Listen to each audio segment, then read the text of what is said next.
I got to thinking about friendship and the importance of friendship, especially after you have retired and you're in the later years of your life. It got me thinking about all of my friendships that I had in my lifetime. Do you ever stop and think about all the friends that you have had? Do you have a best friend now? That's what I want to talk about today in this video. Hi, I'm Darlene, and this is Darlene's Retired Life, and on this channel I discuss retirement stuff in general on Mondays and Wednesdays, and then if you're interested in becoming a YouTube content creator in retirement, I discuss that in videos on Friday. So friendship is so important, especially later in years, because as we get older, as we retire, life changes and it can get a little lonely. So let's go way back. Let me talk about our childhood. Think back for a minute. When you were a child, say in grade school, was there a specific person in your neighborhood that you was really close with? Someone that you would call your best friend? I had that someone. Her name was Sherry, and she lived just down the street from us. And I used to go over her house almost every day. And if I didn't go down to her house, she was at my house. We didn't always get along. Matter of fact, she could be quite the bully sometimes, but she was still my best friend. And we stayed best friends through grade school, through middle school, but then things kind of changed when we entered high school. So that was the beginning stages of learning what a best friend really is. Someone that you count on to be there even through the bullying and through the fights. Someone that you look forward to playing with every day. Whether it's doing homework together, or in my day it was playing kickball on the street. We had a big bouncy ball, and there was certain games that we would play with that bouncy ball, even if it was just passing it back and forth to each other. Then that changed. As you start to get into your teenage years, you kind of discover that you want some things that you didn't want as a child. You're going through puberty, you're discovering boys, you're discovering that you have a new interest in different things. And you make new friends that have those same interests. And then maybe you develop a strong friendship with a particular person and become best friends with that person in high school. And maybe you're inseparable. There was one person that I felt was my best friend, and we were inseparable. But then there was a little bit of a betrayal that happened. And when you're betrayed from a really close friend, it hurts. It hurts really deep. And then it starts making you question friendships and what friendships are really all about. So I kind of lost contact with that person. And oddly enough, my brother had a girlfriend, and she lived probably about 45 minutes away from us. And at the time, there was this really big deal that CB radios were a thing, and everybody would talk back and forth on the radio, and that was pretty cool because you could actually talk with someone from quite a distance. They ended up breaking up, my brother and his girlfriend, but I still kept talking with her. And then I ended up being invited to her house one weekend. My brother didn't like it. He was quite upset. Didn't want me to become friends with his ex-girlfriend. But I went and I stayed the weekend. And we had a good time. I was only 16 years old at the time. And so was she. She was just shy of 17. She was just a little bit older than me. And we hit it off, and we spent a lot of time together over the summer. She became my lifetime best friend. Have you ever had a lifetime best friend? One that you met when you were younger and she just stayed your friend throughout your whole entire adult life. That's rare. Someone that you can confide in. Someone that you can trust. Someone that you know will be there to pick you up when you fall. That there's no jealousy involved. There's no judgment. That is so rare. That is such a blessing. And the funny thing about this is we each got married and we each went our own separate way. And we didn't see each other for a few years. And then her dad passed away and I went to his funeral because he was like my second dad. And her mom was like my second mom. And then we saw each other and we reunited for a short time because she was living out of state, so she was home for a short time.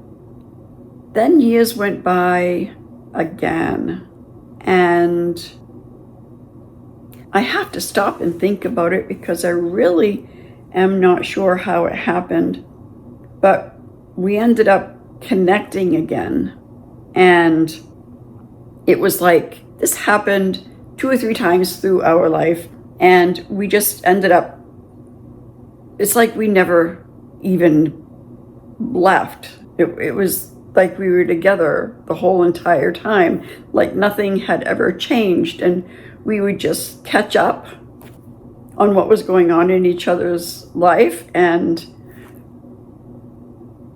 I miss her. We were best friends for over 30 years. And then she got cancer and she passed. I haven't had a best friend since then. And let me tell you, it's because I have a hard time trusting someone. I have a lot of acquaintances. And, I'll go shopping with an acquaintance, go have lunch with them, help them out if they need a hand. But to call them my best friend, no. I had one best friend as an adult, and I don't think I'll ever have another. Is that sad? Maybe. But it is so hard to find another woman that you can count on. Another woman that you don't ever have to worry about stabbing you in the back, so to speak, betraying you, betraying your confidence. Someone that you know that will be there for you no matter what. That's so rare. And I truly believe that an honest to goodness best friendship, best friends forever, your BFF, comes once in a lifetime, twice if you are extremely blessed. I am in hopes that maybe I will find another best friend. In retirement, that can be very, very difficult because we don't get out much. We no longer are in the working world, so we don't have the colleagues that we could make friends with. So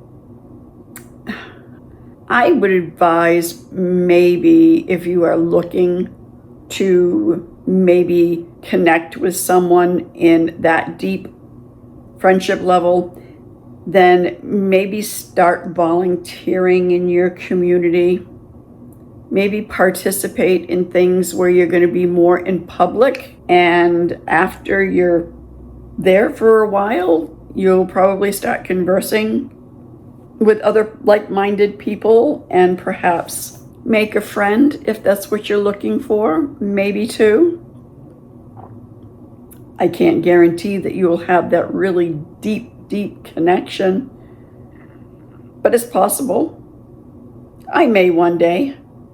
I hope to live another 25, 30 years, and I hope to be blessed with a friendship like the one I had. And right now, I could say that I can say very confidently that my husband is my best friend, but you know what? There are certain things that you can't confide in your husband about.